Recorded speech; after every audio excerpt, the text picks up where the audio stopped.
नमस्कार दोस्तों, स्वागत है आपका बिब्लियोफाइल स्टडी सेंटर के ऑनलाइन प्लेटफॉर्म पर। आज की इस क्लास के अंदर अपन देखने वाले हैं जो आपका मॉक टेस्ट नंबर 94S के सॉल्यूशंस। तो आइए देखते हैं क्या क्या कौन कौन से क्वेश्चंस आए थे आपके। आज के हमारी इस मॉक टेस्ट का पहला क्वेश्चन था कि पुर्तगालियों के द्वारा जो गोवा पर अधिग्रहण कब किया गया था। देखो दोस्तों, जब अपन पढ़ते हैं भारत के अंदर यूरोपियन कंपनियों का आगमन, तो ऐसा नहीं कि भारत में सबसे पहले ब्रिटिशर्स अंग्रेज आए थे। भारत में सबसे पहले कौन आए थे आपको पता हो तो भारत में सबसे पहले आपके आए थे, कौन आए थे? पुर्तगाली आए थे। ठीक है, उसके बाद अगर पूछे भारत में कौन आए थे दोस्तों, तो डच कहते हैं दोस्तों हॉलैंड के लोगों को, या नीदरलैंड के लोगों को कहते हैं। ठीक है, डच। ठीक है, उसके बाद दोस्तों आपके अंग्रेज आए थे। अंग्रेज जिसको अपन क्या कहते हैं दोस्तों? ब्रिटिशर्स कहते हैं, जो ब्रिटेन के थे दोस्तों। ठीक है, यूके इंग्लैंड के थे ब्रिटिशर्स। ठीक है, उसके बाद दोस्तों आए थे डेन बोले तो डेनमार्क के, और उसके बाद दोस्तों आए थे फ्रांसीसी। कौन आए थे? फ्रांस के, फ्रांसीसी। तो ये तो भारत में यूरोपियन कंपनियों का आगमन था, उनका ऑर्डर है, क्रम है। उसमें दोस्तों पुर्तगालियों की अगर अपन बात करें, पुर्तगालियों में दोस्तों सबसे पहले 1498 में, अपन सब बचपन से पढ़ते आ रहे हैं दोस्तों, वास्को डी गामा सबसे पहले भारत आया था। कौन आया था दोस्तों? वास्को डी गामा भारत में सबसे पहले आया था 1498 में। कहां पर आया था दोस्तों? तो केरल में एक बंदरगाह पड़ता है आपका, जगह है कौन सी? कालीकट केरल में दोस्तों सबसे पहले वो पहुंचा था। तो ये तो इतिहास हो गया। उसके बाद दोस्तों जब पुर्तगालियों ने भारत में शासन करने की सोची, कि अब मतलब शासन क्या, एक तरीके से सोचा हाँ कुछ इलाके थोड़ा कब्जा करके प्रॉपर यहाँ बैठते हैं, तो दोस्तों 1503 में पुर्तगालियों ने दोस्तों कोची है ना दोस्तों, जो कोची, ठीक है, कोचीन को दोस्तों क्या बनाया दोस्तों? राजधानी बनाया, जो कि केरल के अंदर है। पुर्तगालियों ने कोचीन को अपनी राजधानी बनाया कब? 1503 के अंदर। कब बनाया दोस्तों? 1503 के अंदर। ठीक है, और 1505 में दोस्तों प्रशासनिक दृष्टि से पुर्तगालियों का फर्स्ट गवर्नर बनाया गया दोस्तों। पुर्तगालियों का फर्स्ट गवर्नर अगर पूछे भारत में कौन था, तो उसका नाम था दोस्तों फ्रांसिस्को डी अल्मेडा। आप तो शॉर्ट में याद रख लो, अल्मेडा। कौन था? अल्मेडा। हालांकि आया, लेकिन इतना ये कामकाज करता नहीं है। पहला गवर्नर तो था, लेकिन ज्यादा कुछ खास करता नहीं है। 1509 में दोस्तों अल्फांसो डी अल्बुर्क करके एक गवर्नर आता है, जो कि पुर्तगालियों का भारत में दूसरा गवर्नर था। पुर्तगालियों का भारत में दूसरा गवर्नर था दोस्तों, उसका नाम था अल्बुर्क। आप तो इतना शॉर्ट में याद रख लो, क्या नाम था उसका? अल्बुर्क करके बंदा था। ये थोड़ा सा महत्वाकांक्षी बंदा था। ये आता तो 1509 में है, पुर्तगालियों का दूसरा गवर्नर बनके, लेकिन ये आसपास के दोस्तों इलाकों में युद्ध करके अपनी कूटनीति से इलाकों को जीतता और अपने साम्राज्य का विस्तार करता है। अगर एग्जाम में कभी क्वेश्चन पूछ जाए पुर्तगालियों का भारत में वास्तविक संस्थापक कौन था, तो यही था, बताओ कौन था दोस्तों? अल्बुर्क। अगर पूछा जाए, है ना, अल्बुर्क क्या था दोस्तों? अल्बुर्क यूं तो देखें तो दोस्तों क्या था आपका? सेकंड गवर्नर था। यूं देखें तो पुर्तगालियों का सेकंड गवर्नर था भारत में, बट भारत में पुर्तगाली साम्राज्य का वास्तविक संस्थापक यही है। पुर्तगाली साम्राज्य का वास्तविक संस्थापक, real founder of Portuguese empire in India, तो वो यही है, वास्तविक संस्थापक इसको ही कहा जाता है। कैसे दोस्तों? ये बंदा क्या करता है? 1510 में दोस्तों गोवा पर आक्रमण करके, और दोस्तों गोवा को क्या करता है दोस्तों? गोवा को जीत लेता है। ठीक है, हालांकि इसमें वो हेल्प भी लेता है दोस्तों। किसकी हेल्प से दोस्तों? अगर पूछा जाए, कृष्णदेव राय, जो विजयनगर साम्राज्य के राजा हुआ करते थे, कृष्णदेव राय की हेल्प से। पहले गोवा किसके कब्जे में था दोस्तों? तो बीजापुर का एक शासक हुआ करता था, आदिल शाह। ठीक है, बीजापुर का शासक था दोस्तों, जिसका नाम था आदिल शाह को हराकर, यह भी एग्जाम में पूछा जाए, किसको हराकर पुर्तगाली ने गोवा को जीता? आदिल शाह को हराकर और गोवा को अपने कब्जे में ले लेते हैं पुर्तगाली। और आगे चलकर दोस्तों 1530 में अब पुर्तगाली गोवा को अपनी क्या बना देते हैं? गोवा को राजधानी बना देते हैं। गोवा को क्या बना देते हैं? गोवा को पुर्तगाली अपनी राजधानी बना देते हैं। ठीक है, जितने इंपॉर्टेंट फैक्ट बन सकते थे मैंने सारे बता दिए, कहीं से भी क्वेश्चन आ जाए तो अब आप समझ गए होंगे हमारा क्वेश्चन क्या था। पुर्तगाली द्वारा गोवा पर अधिग्रहण या गोवा को जीता कब गया दोस्तों? तो आप उत्तर बोलोगे 1510 में। 1510 में। क्लियर है? डन है? ठीक है, नेक्स्ट अगला क्वेश्चन देखिए। अगला क्वेश्चन दोस्तों, किसके द्वारा सती प्रथा को बैन कर दिया गया था? हम सब अच्छे से जानते हैं दोस्तों, भारत के फर्स्ट गवर्नर थे दोस्तों लॉर्ड विलियम बेंटिक, है ना, 1833 एक्ट के थ्रू बने थे भारत के फर्स्ट गवर्नर। इससे पहले बंगाल के गवर्नर जनरल हुआ करते थे ये दोस्तों लॉर्ड विलियम बेंटिक, जो कि भारत के क्या थे दोस्तों? भारत के फर्स्ट क्या थे दोस्तों? गवर्नर जनरल थे। कौन थे? Lord William Bentinck. और इन्होंने ही दोस्तों दिसंबर 1829 के अंदर एक कानून बनाकर और सती प्रथा को भारत के अंदर क्या कर दिया गया था, बैन कर दिया था। और सती प्रथा को बैन करने में दोस्तों, है ना, सती प्रथा को अवैध करने में भारत के अंदर जिस व्यक्ति का सबसे ज्यादा योगदान है उनका नाम भी आप अच्छे से जानते हो, राजा राम मोहन रॉय। राजा राम मोहन रॉय। इस सती प्रथा से रिलेटेड उन्होंने दोस्तों 1828 में ब्रह्म सभा की स्थापना की थी, ब्रह्म सभा की स्थापना की थी। और 1830 में दोस्तों इन्होंने ब्रह्म समाज की स्थापना की थी, ब्रह्म समाज की स्थापना की थी। लेकिन हमसे तो पूछा किस गवर्नर जनरल ने भारत में दोस्तों सती प्रथा को बैन किया, तो वो है Lord William Bentinck. Lord William Bentinck कब, दिसंबर 1829 के अंदर सती प्रथा को बैन कर दिया गया था। लेकिन आपकी जानकारी के लिए क्वेश्चन बता दूं दोस्तों, अगर कभी पूछा जाए इंडिया में फर्स्ट टाइम पहली बार सती प्रथा को बैन किसने किया था, तो दोस्तों सती प्रथा को भारत में पहली बार दोस्तों बैन किसने किया था, पुर्तगालियों ने। किसने किया था दोस्तों, पुर्तगालियों ने किया था। अंग्रेजों से पहली बार पुर्तगालियों ने बैन कर दिया था, है ना, कब, लगभग 1515 में। इसी ने अल्बुर्क ने, जो 1509 में आता है ना, यही अल्बुर्क 1515 में, कहां पर, गोवा के अंदर दोस्तों इसको क्या कर देता है, बैन करता है। गोवा में इस प्रथा को क्या करता है, बैन करता है। लेकिन बाद में कहते हैं कुछ टाइम बाद हो सकता है फिर से कुछ पंडितों या ब्राह्मणों के दबाव में आकर इस प्रथा को फिर से शुरू कर दिया था, फिर वापस आगे जाकर फिर इसको बंद कर दिया था, अलग बात है। लेकिन याद रखना, भारत में सबसे पहले सती प्रथा को बैन किसने किया था, पुर्तगालियों ने किया था। तो आप बोलो सर फिर लॉर्ड विलियम बेंटिक है, तो इन्होंने तो कुछ छोटे से क्षेत्र के अंदर, गोवा के अंदर बैन किया, और उन्होंने प्रॉपर एक कानून लाकर दोस्तों अंग्रेजों ने, क्योंकि तब तक अंग्रेजों का भारत में प्रॉपर राज हो चुका था, तो प्रॉपर कानून लाकर एक बड़े लेवल पर दोस्तों सती प्रथा को बैन करने का श्रेय जाता है, वो तो अंग्रेजों को जाता है, वो है 1829 में। और भारत के प्रथम governor general Lord William Bentinck द्वारा दोस्तों ऐसा काम किया गया था। तो सती प्रथा से जो इंपॉर्टेंट क्वेश्चन बनते हैं मैंने आपको सारे अच्छे से समझा दिए। सेब के फल में लाली का क्या कारण होता है, मतलब सेब जो आपको लाल लाल से दिखता है ना, तो किसके वजह से दिखता है, तो हम अच्छे से जानते हैं, कोई भी चीज हो दोस्तों, अगर उसके रंग की बात हो, रंग अपने आप नहीं आते हैं, कोई ना कोई चीज होती है जो उसमें मौजूद होकर उसको क्या देती है, रंग। और किसकी मौजूदगी से दोस्तों किसी भी वस्तु को रंग मिलता है, उसको अपन बोलते हैं वर्णक। क्या बोलते हैं, वर्णक। और इंग्लिश में दोस्तों उसको बोलते हैं पिगमेंट। क्या बोलते हैं उसको, इंग्लिश में उसको बोलते हैं पिगमेंट। क्या बोलते हैं, पिगमेंट। तो देखो बहुत से पिगमेंट है, जैसे हमारा स्किन का कलर है, तो किसके वजह से, मेलेनिन की वजह से। मेलेनिन ज़्यादा तो थोड़ा डार्क कलर, मेलेनिन कम तो थोड़ा सा वाइट फेयर कलर होगा। तो कोई भी दुनिया में अगर किसी भी चीज़ का कोई रंग है ना, रंग अपने आप नहीं आता है, किसी न किसी चीज़ की उपस्थिति से वो रंग मिलता है। और साइंस कहती है वो क्या चीज़ होती है जिसकी उपस्थिति से किसी भी चीज़ को कलर मिलता है, वो उसको अपन बोलते हैं साइंस की दुनिया में वर्णक, या फिर इंग्लिश में बोलते हैं पिगमेंट। तो कई तरह के पिगमेंट होते हैं, तो खास करके सेब के अंदर दोस्तों अगर लाल रंग है तो वो कौन से पिगमेंट के कारण है दोस्तों, एंथोसायनिन के कारण। एंथोसायनिन एक तरह का क्या होता है दोस्तों, पिगमेंट होता है। और पिगमेंट क्या होता है, एक टाइप के दोस्तों प्रोटीन होते हैं। पिगमेंट एक टाइप के क्या होते हैं, प्रोटीन। हमारे खून का लाल रंग है किसके कारण, हीमोग्लोबिन के कारण। तो हीमोग्लोबिन एक टाइप का क्या है, पिगमेंट है दोस्तों। क्या है, पिगमेंट है। लाइकोपिन क्या है, लाइकोपिन दोस्तों, लाइकोपिन की मौजूदगी से ही दोस्तों टमाटर क्या होता है, लाल होता है। तो टमाटर का लाल रंग किसका, टमाटर अगर लाल है ना, तो अगर एग्जाम में अभी हमसे ये पूछता है टमाटर लाल है किसकी वजह से, तो लाइकोपिन की वजह से। कैरोटीन क्या है दोस्तों, इसकी वजह से तो आपकी गाजर, ठीक है, आम, पपीता, इन सबको दोस्तों जो कलर मिला हुआ ना, वो किसकी वजह से मिला हुआ है, वो कैरोटीन पिगमेंट की वजह से। वास्तव में तो आप जानते हो गाजर को इंग्लिश में बोलते ही क्या बोलते हैं, कैरेट। तो कैरेट वर्ड ही क्यों ना, कैरेट के अंदर जो पिगमेंट होता है वो कौन होता है, कैरोटीन होता है। उससे गाजर को अपन ने क्या बोला, कैरेट बोला। और ज़ेंथोफिल क्या होता है दोस्तों, ज़ेंथोफिल की वजह से जनरली पत्तियों को पीला कलर मिलता है। जो लीव्स होती है दोस्तों उनको पीला कलर मिलता है, किसकी वजह से, ज़ेंथोफिल की वजह से। जबकि पत्तियों को हरा रंग मिलता है कौन से वर्णक की वजह से, क्लोरोफिल की वजह से, क्लोरोफिल की वजह से। ठीक, नेक्स्ट अगला क्वेश्चन देखो। एक वर्ष के अंदर दोस्तों लोकसभा के अंदर कितने सेशन आयोजित किए जाते हैं, तो याद रखना दोस्तों, अगर लोकसभा में हमसे पूछे कम से कम मिनिमम कितने सेशन होंगे, मिनिमम अगर आपसे पूछा जाए न्यूनतम कितने सेशन होने चाहिए, तो दोस्तों लोकसभा के एक साल के अंदर 2 सेशन तो होने ही चाहिए। क्यों, क्योंकि आपको पता है हमारे संविधान में स्पष्ट लिखा हुआ है क्या, कि 2 सत्रों के बीच में ज्यादा से ज्यादा गैप कितना होगा, 6 महीने का। तो 6 महीने बाद तो अगला सेशन स्टार्ट करना ही करना है, तो इस हिसाब से साल के अंदर कम से कम 2 सेशन तो होंगे ही होंगे।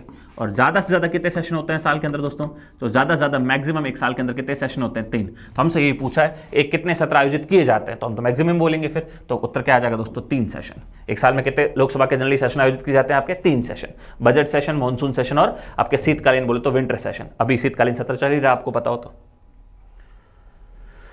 इनमें से किस विवाद या वाद के में सर्वोच्च न्यायालय सुप्रीम कोर्ट ने पहली बार संसद की संविधान संशोधन शक्ति को सीमित किया था, वही था दोस्तों क्या है। अब ऐसे सोचो, हमारे संविधान में बहुत सी ऐसी चीजें लिखी हुई है जो हो सकता है आज की रूलिंग पार्टी को ना पसंद आए और बोला इसको हटाओ, हम हमारे हिसाब से करेंगे। तो ऐसा कई बार हुआ, होने की कोशिश भी हुई हमारे संविधान के अंदर। तो दोस्तों एक बहुत ही फेमस जजमेंट है सुप्रीम कोर्ट का, वो डेट भी आपको याद रखनी है, बहुत बहुत इंपॉर्टेंट है दोस्तों। बात है 24 अप्रैल 1973 की बात है। एक केस था दोस्तों जिसका नाम था केशवानंद, ठीक है, केशवानंद भारती वर्सेस केरल स्टेट। और ये मामला दोस्तों जब आपका सुप्रीम कोर्ट में गया तो सुप्रीम कोर्ट ने 24 अप्रैल 1973 को सुप्रीम कोर्ट की कॉन्स्टिट्यूशनल बेंच संविधान पीठ ने दोस्तों 7-6 से अपना फैसला दिया। मतलब समझ रहे हो, इसके अंदर टोटल कितने जज बैठे थे दोस्तों? 13 जजेस। कितने थे दोस्तों? टोटल 13 जजेस इसके अंदर बैठे थे दोस्तों, और उन्होंने 7-6 से दोस्तों फैसला दिया। क्या कि ऐसा नहीं कि संविधान के अंदर अपनी मर्जी से कुछ भी जो जज अगर आपके पास मेजोरिटी है तो आप उसको चेंज कर दोगे, नहीं, आप चेंज करो, संशोधन करो, उसमें कोई दिक्कत नहीं, सुप्रीम कोर्ट ने बोला है ना, आप आराम से संविधान में संशोधन करो, लेकिन ऐसा कोई भी संविधान में संशोधन मत करो जो संविधान की हमारी मूल भावना के वो आपका संशोधन क्या हो, खिलाफ हो, ऐसा संशोधन मत करो। तो एक तरीके से संशोधन करने की शक्ति को सीमित कर दिया इस केस के बाद किसने? सुप्रीम कोर्ट ने। करो, उसमें कोई दिक्कत नहीं है, लेकिन ऐसा नहीं कि आप ऐसा संविधान में चेंज करो जिससे संविधान की मूल भावना को ठेस पहुंचे, ऐसा चेंज मत करो। और इसी केशवानंद भारती वर्सेस केरल स्टेट के फैसले को ही संविधान की बेसिक स्ट्रक्चर थ्योरी भी कहा जाता है। बेसिक स्ट्रक्चर थ्योरी, संविधान का मूल ढांचा सिद्धांत, इसी केशवानंद भारती वर्सेस केरल स्टेट वाला फैसला जो सुप्रीम कोर्ट ने सुना है उसी को कहा जाता है कि संविधान में कोई ऐसा संशोधन मत करो जो संविधान की मूल भावना के क्या हो, खिलाफ हो। तो दोस्तों संशोधन की शक्ति को सीमित किया कौन से केस में? केशवानंद भारती वर्सेस केरल स्टेट वाले केस के अंदर। ऑप्शन नंबर सी इसका क्या हो जाएगा? परफेक्ट आंसर हो जाएगा। अगला पेपर गोल्ड क्या है दोस्तों? तो दोस्तों हम एक अंतरराष्ट्रीय संगठन पढ़ते हैं दोस्तों, IMF। क्या पढ़ते हैं दोस्तों? IMF, international monetary fund. क्या पढ़ते हैं दोस्तों? हम पढ़ते हैं इंटरनेशनल मॉनेटरी फंड, ठीक है, हिंदी में बोले तो अंतरराष्ट्रीय मुद्रा कोष, जिसकी स्थापना वर्ल्ड बैंक के साथ जुड़ा संस्था के रूप में की गई थी। इसकी स्थापना ये दोस्तों शॉर्ट टर्म के लिए दोस्तों क्या देता है? लोन देता है। किसी भी देश को अपनी वित्तीय स्थिति को सुधारने के लिए IMF क्या देता है दोस्तों? लोन देता है। इसकी जो एक करेंसी बोल सकते हैं, एक तरीके से इसकी करेंसी के रूप में देख सकते हैं, और वो होता है दोस्तों SDR, स्पेशल ड्राइंग राइट्स। क्या होता है दोस्तों? SDR, स्पेशल ड्राइंग राइट्स, है ना, स्पेशल ड्राइंग राइट्स। इसी को दोस्तों पेपर गोल्ड कहा जाता है। ये एक तरीके से बकेट करेंसी होती है जिसमें कुछ करेंसीज को साथ में रखा जाता है, जिसमें सबसे ज्यादा वैल्यू होती है US डॉलर की। US अमेरिका की करेंसी क्या है? US dollar. ब्रिटेन की क्या है दोस्तों? पाउंड स्टर्लिंग, पाउंड स्टर्लिंग, है ना। जापान की क्या है दोस्तों? येन। और यूरोप की क्या है दोस्तों? यूरो। चाइना की क्या है? रेनमिनबी। चाइना की करेंसी क्या है दोस्तों? रेनमिनबी। इन सब की दोस्तों एक बास्केट बनाई जाती है, उससे मिलकर इंटरनेशनल लेवल पर करेंसी तैयार की जाती है। इसको IMF के रूप में, IMF की करेंसी के रूप में, जिसको अपन बोलते हैं SDR, स्पेशल ड्राइंग राइट्स। ये कई बार एग्जाम में पूछा जाता है, SDR की फुल फॉर्म बताओ, स्पेशल ड्राइंग राइट्स। SDR का संबंध किससे है? SDR का संबंध है दोस्तों IMF से, और इसी SDR को ही पेपर क्या कहा जाता है? पेपर गोल्ड कहा जाता है। SDR एक अपने आप में बकेट करेंसी है, जिसमें कौन कौन सी करेंसियां शामिल की गई है? अमेरिका की डॉलर, ब्रिटेन की पाउंड स्टर्लिंग, जापान की येन, यूरोपियन यूनियन की यूरो, और चाइना की रेनमिनबी। क्लियर है? डन है? ओके, नेक्स्ट आगे देखो।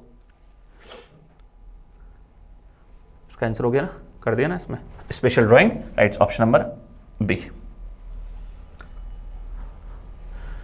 ट्यूमर की पहचान के लिए दोस्तों किस रेडियोधर्मी आइसोटोप का इस्तेमाल किया जाता है दोस्तों? तो इसके लिए इस्तेमाल किया जाता है ट्यूमर की पहचान के लिए दोस्तों आर्सेनिक 74 का इस्तेमाल किया जाता है। फैक्चुअल है, याद रखना पड़ेगा। अल्फा कैरोटीन एक प्रकार का प्रोटीन होता है, ऑब्वियस सी बात है। कहाँ होता है जनरली?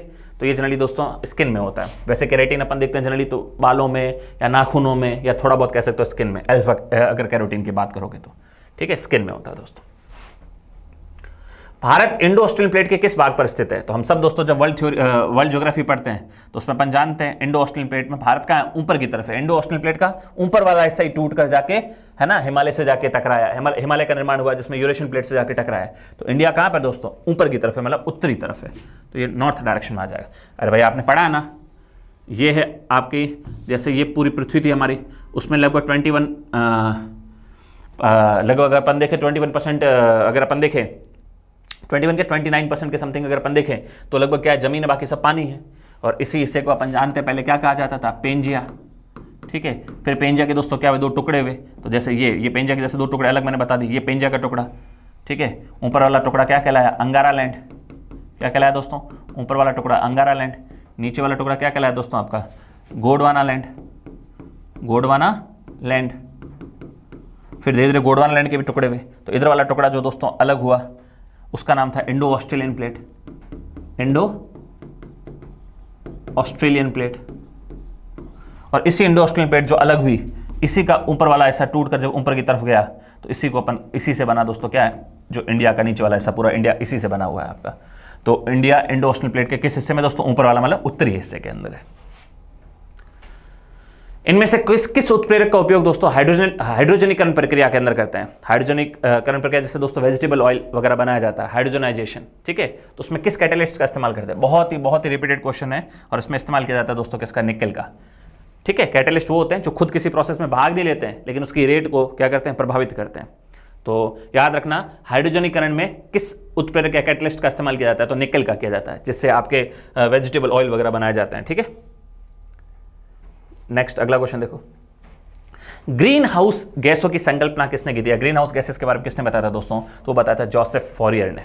जोसेफ फॉरियर ने हमें बताया था ग्रीन हाउस गैसेस में कौन कौन सी गैसेस आती है अगर आपसे पूछा जाए तो आपकी CO2 हो गई, मीथेन CH4 हो गई, ये सब दोस्तों क्या कर रही है, हमारे वायुमंडल के तापमान को बढ़ा रही है, यही है ग्रीन हाउस गैसेस। तो इनके बारे में किसने बताया दोस्तों? जोसेफ फॉरियर ने बताया था। बोलोमीटर का प्रयोग दोस्तों किसमें किया जाता है? तो बोलोमीटर का इस्तेमाल होता है दोस्तों रेडिएशन एनर्जी या हीट रेडिएशन, ठीक है, हीट रेडिएशन को मापने के अंदर इस्तेमाल करते हैं अपन दोस्तों। किसका इस्तेमाल करते हैं? बोलोमीटर का, ठीक है। हीट, जैसे हीट जो पैदा हो रही है सूर्य की विकिरणों से कितनी हुई है दोस्तों, ठीक है। तो हीट रेडिएशन को मापने के लिए जिस यंत्र का इस्तेमाल करते हैं वो होता है आपका कौन सा? बोलोमीटर, या इलेक्ट्रोमैग्नेटिक रेडिएशन भी बोल सकते हैं। बोलोमीटर का इस्तेमाल क्या मापने में होता है? एक ही चीज है, इलेक्ट्रो मैग्नेटिक रेडिएशन को मापने में। और उसमें भी खास करके पूछे कौन सी रेडिएशन? तो जो इंफ्रारेड होती है। कौन सी किरणें? गर्मी किसकी वजह से होती है? इंफ्रारेड किरणों की वजह से। तो इंफ्रारेड रेडिएशन को डिटेक्ट करने में या कितनी है, उससे कितनी हीट एनर्जी क्रिएट हो रही है, उसको मापने के लिए जिस यंत्र का इस्तेमाल किया जाता है वो होता है दोस्तों आपका बोलोमीटर। किस शारीरिक प्रक्रम से थ्रोम्बिन का संबंध है? तो थ्रोम्बिन आपको पता ही है दोस्तों, थ्रोम्बोसाइट्स किसको बोलते हैं दोस्तों? अपनी प्लेटलेट्स को बोलते हैं। और प्लेटलेट्स वगैरह का काम ही क्या होता है? रक्त स्कंदन करना, ब्लड का कोगुलेशन करना। तो थ्रोम्बो वर्ड तो जब भी आ जाए, थ्रोम्बिन प्रोटीन हो, चाहे प्रोथ्रोम्बिन प्रोटीन हो, चाहे थ्रोम्बोसाइट्स हो, कुछ भी हो, इन सबका संबंध होता है दोस्तों ब्लड कोगुलेशन से, ब्लड क्लॉटिंग से, रक्त जमाव से। दोस्तों चोट लगने पर रक्त क्यों नहीं लगातार बहता रहता है? तो इन सब के कारण नहीं लगातार बहता रहता है, कुछ टाइम बाद अपने आप ही रक्त बहना बंद हो जाता है। इनमें से किस गवर्नर जनरल ने दोस्तों टीपू सुल्तान के खिलाफ त्रिपक्षीय गठजोड़ बनाया था? तो हम सब जानते हैं दोस्तों टीपू सुल्तान के खिलाफ सबसे इंपॉर्टेंट युद्ध करके टीपू सुल्तान को दोस्तों हराने में अगर सबसे ज्यादा किसी का योगदान था जिस अंग्रेजों के गवर्नर जनरल का, तो वो था आपके लॉर्ड कॉर्नवालिस। कौन थे दोस्तों? लॉर्ड कॉर्नवालिस थे आपके। खास करके जो कर्नाटक का जो तीसरा युद्ध हुआ था 1791 में, उसके अंदर दोस्तों टीपू सुल्तान को हराया था किसने? लॉर्ड कॉर्नवालिस ने हराया था। किसको? टीपू सुल्तान को, थर्ड कर्नाटक युद्ध के अंदर 1791 में। अगला है दोस्तों भारत के नियंत्रक एवं महालेखा परीक्षक, ठीक है, का संबंध दोस्तों किस आर्टिकल से? जितना भी भारत में ऑडिटिंग का काम होता है दोस्तों, अकाउंटिंग का, उसका जो सब सर्वोच्च पद है हमारे पास, तो दोस्तों उस पद का नाम होता है CAG, comptroller and auditor general of India, Bharat का नियंत्रक एवं महालेखा परीक्षक, ठीक है।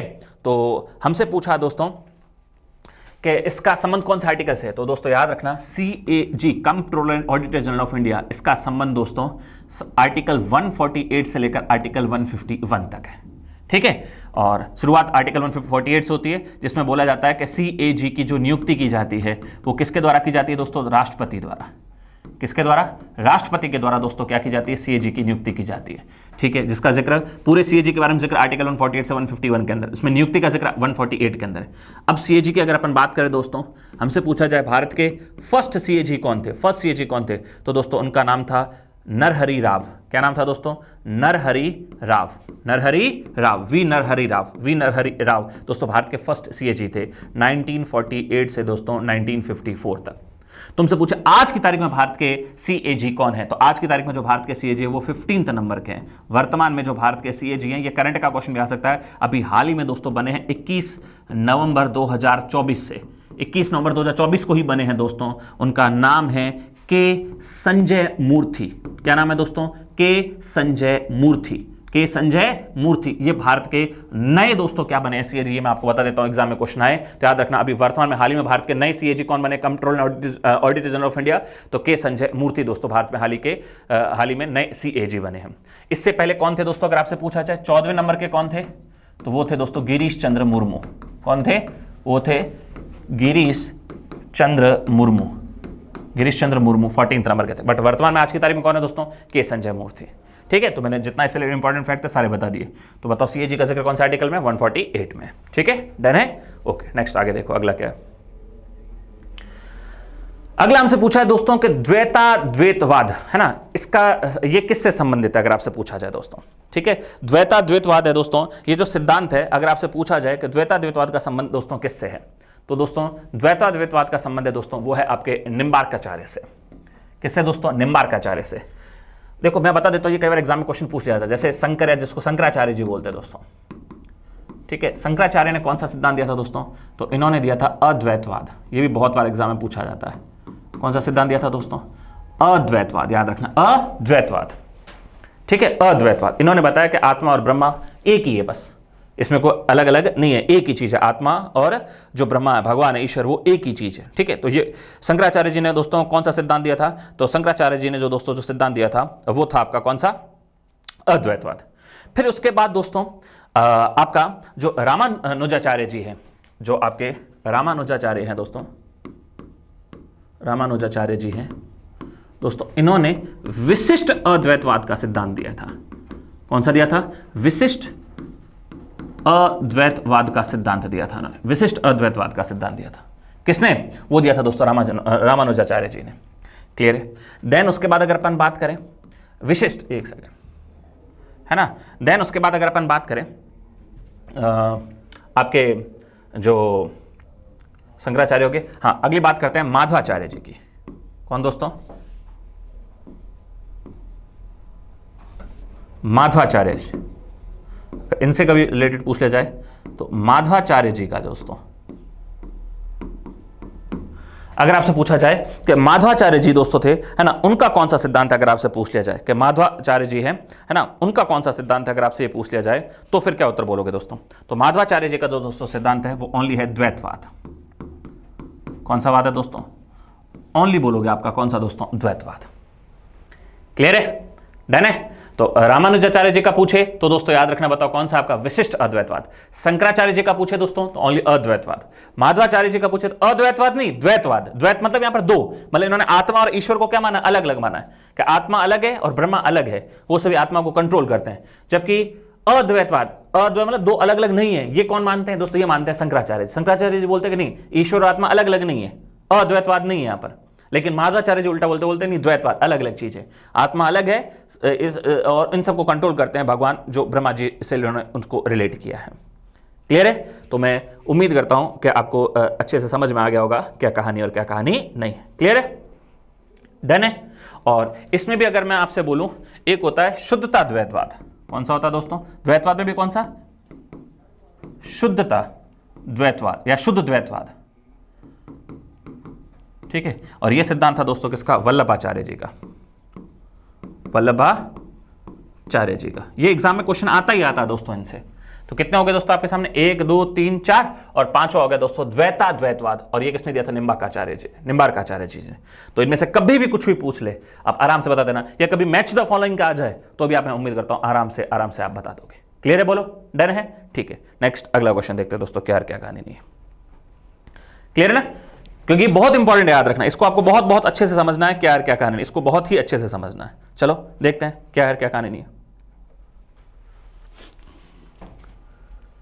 अगला क्वेश्चन, कोशिका विभाजन प्रक्रिया किसके द्वारा स्थान ग्रहण करती है। कुछ नहीं होता दोस्तों, जब अपन सेल डिवीजन पढ़ते हैं, कोशिका का जब विभाजन पढ़ते हैं, ठीक है, सेल डिवीजन जब अपन पढ़ते हैं तो दोस्तों दो तरह का होता है। एक तो होता है माइटोसिस, समसूत्री विभाजन, एक होता है मियोसिस, जिसको अर्धसूत्री विभाजन भी बोलते हैं। क्या बोलते हैं, अर्धसूत्री और ये होता है समसूत्री विभाजन। ठीक है, तो दो तरह का आपका सेल डिवीजन होता है। उसमें माइटोसिस की बात करें दोस्तों, तो ये एक ऐसे टाइप का सेल डिवीजन होता है, एक ऐसा सेल डिवीजन का प्रकार होता है जिसमें बॉडी के अंदर नई सेल बनती है, नई एक कोशिका से जो दूसरी नई कोशिका बनती है ना, इस कोशिका विभाजन के तरीके को बोलते हैं माइटोसिस। तो नई सेल का बनना, नई सेल का बनना, ये तो आपका होता है कौन सा दोस्तों, माइटोसिस। जबकि अगर आप मियोसिस के अंदर देखोगे, बताओ, ठीक है, तो मियोसिस के अंदर अगर देखोगे तो ये एक ऐसे टाइप का सेल डिवीजन होता है जिससे शुक्राणु कोशिका, स्पर्म सेल वगैरह बनती है, जिससे स्पर्म सेल वगैरह बनती है, स्पर्म सेल वगैरह बनती है। ठीक है, तो हमसे यहाँ स्पर्म सेल वगैरह का कुछ पूछा नहीं, नॉर्मली कोशिका विभाजन का पूछा है। तो नॉर्मली जो कोशिका विभाजन है इसमें एक कोशिका से नई कोशिका बनना, दोस्तों इसको बोलते हैं माइटोसिस। क्या बोलते हैं दोस्तों, इसको बोलते हैं माइटोसिस, बोले तो सूत्रीय विभाजन। क्या बोलते हैं, सूत्रीय विभाजन। राइडर कप किससे संबंधित है दोस्तों, सब जानते हैं राइडर कप का संबंध दोस्तों कौन से खेल से है, गोल्फ से। नेक्स्ट अगला, बॉस जल संधि कहाँ है दोस्तों, या इसका संबंध कौन से देश से है दोस्तों, इसका संबंध है ऑस्ट्रेलिया से। कैसे, मैं आपको बताता हूँ।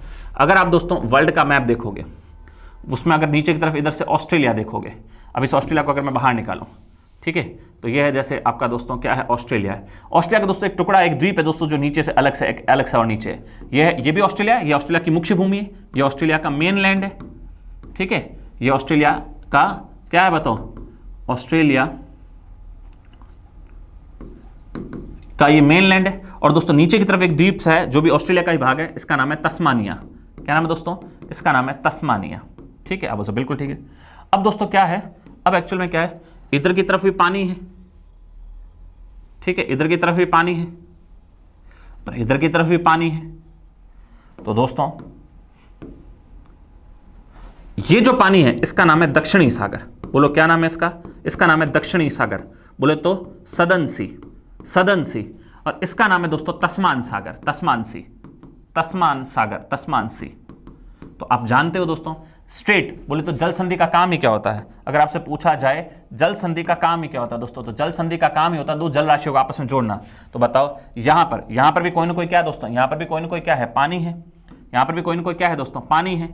ये वाला पानी क्या करेगा, ये वाला पानी इस ऑस्ट्रेलिया की मुख्य भूमि को तस्मानिया से तो क्या करेगा, अलग कर रहा है, और ये वाला पानी इन दो जलराशियों को, तस्मान सागर को दक्षिणी सागर से जोड़ रहा है। तो ऐसी जलराशि को अपन बोलते हैं स्ट्रेट, बोले तो जल संधि। और इसी जल संधि का दोस्तों नाम क्या है, इसी जल संधि का नाम है दोस्तों क्या, इसी जल संधि का नाम है बॉस जल संधि। क्या नाम है, बॉस जल संधि, इंग्लिश में बोलते बॉस स्ट्रेट। तो बताओ बॉस स्ट्रेट किसको जोड़ती है, बॉस स्ट्रेट जोड़ती है दक्षिणी सागर से तस्मान सागर को। अलग किसको करती है, तो बॉस जल संधि अलग करती है ऑस्ट्रेलिया की मुख्य भूमि को उसके तस्मानिया से क्या करती है, अलग करती है।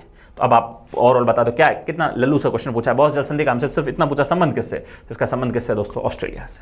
क्लियर है, तो ऑप्शन नंबर ए इसका करेक्ट आंसर हो जाएगा आपका।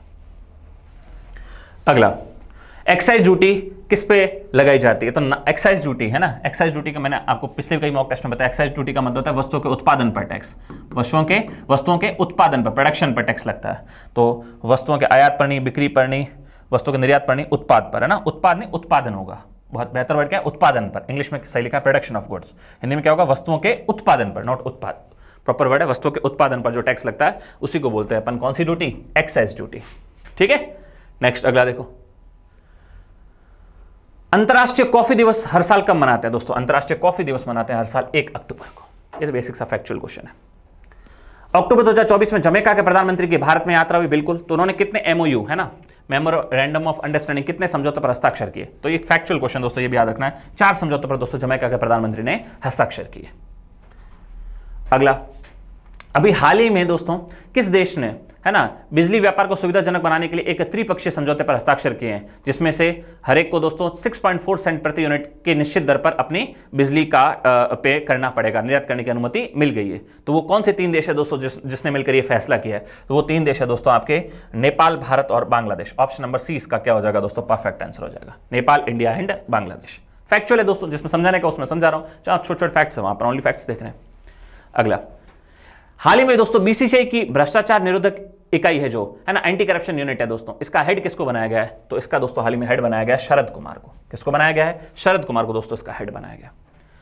आखिरी क्वेश्चन, जैसे दोस्तों आईपीएल के अंदर भी ऑक्शन हुआ ना, तो कौन कौन से खिलाड़ी महंगे बिके, जैसे सबसे महंगे बिके अभी कौन, ऋषभ पंत बिके है दोस्तों 27 करोड़ में, लखनऊ सुपर जायंट ने खरीदा। सेकंड नंबर पे सबसे महंगा बिका है दोस्तों कौन, श्रेयस अय्यर, पंजाब किंग्स ने शायद खरीदा उनको 26.75 करोड़ में। और ऋषभ पंत को 27 करोड़ में। ऐसे कैसे दोस्तों, हॉकी का भी होता है, हॉकी के भी ऑक्शन होता है। तो हाल ही में जब हॉकी का ऑक्शन हुआ तो उसमें सबसे महंगे खिलाड़ी कौन बिके, तो इंडियन हॉकी टीम के जो कप्तान है दोस्तों हरमनप्रीत सिंह, क्या नाम है, हरमनप्रीत सिंह दोस्तों, शायद मनप्रीत नाम है उनका। तो एक तो अभी हाल ही में दोस्तों हमसे ये क्वेश्चन पूछा है कि हॉकी इंडिया लीग की दोस्तों जो ऑक्शन हुआ है उसमें जो सबसे महंगे खिलाड़ी बिके हरमनप्रीत सिंह, उनको खरीदा किसने है दोस्तों, तो उनको जिस क्लब ने खरीदा दोस्तों उसका नाम है सूरमा हॉकी क्लब। क्या नाम है दोस्तों, सूरमा हॉकी क्लब। और उन्होंने दोस्तों हरमनप्रीत सिंह को 78 लाख रुपए में खरीदा। हमसे बस, हाँ हॉकी में इतना पैसा है नहीं दोस्तों। क्रिकेट में तो आप देख लो, क्रिकेट में सबसे महंगा बिक रहा है ऋषभ पंत 27 करोड़ में। यहाँ हॉकी लीग में दोस्तों सबसे महंगे बिक रहे हैं हरमनप्रीत सिंह, कितने में, 78 लाख रुपए में मात्र। ठीक है, जो भी है तो ये मैंने आपको बता दिया। उम्मीद करता हूं फ्यूचर में इस टाइप के जब भी क्वेश्चन आए तो आपके गलत नहीं होने चाहिए। मिलते हैं दोस्तों नेक्स्ट मॉक टेस्ट के सॉल्यूशन में, तब तक के लिए थैंक यू।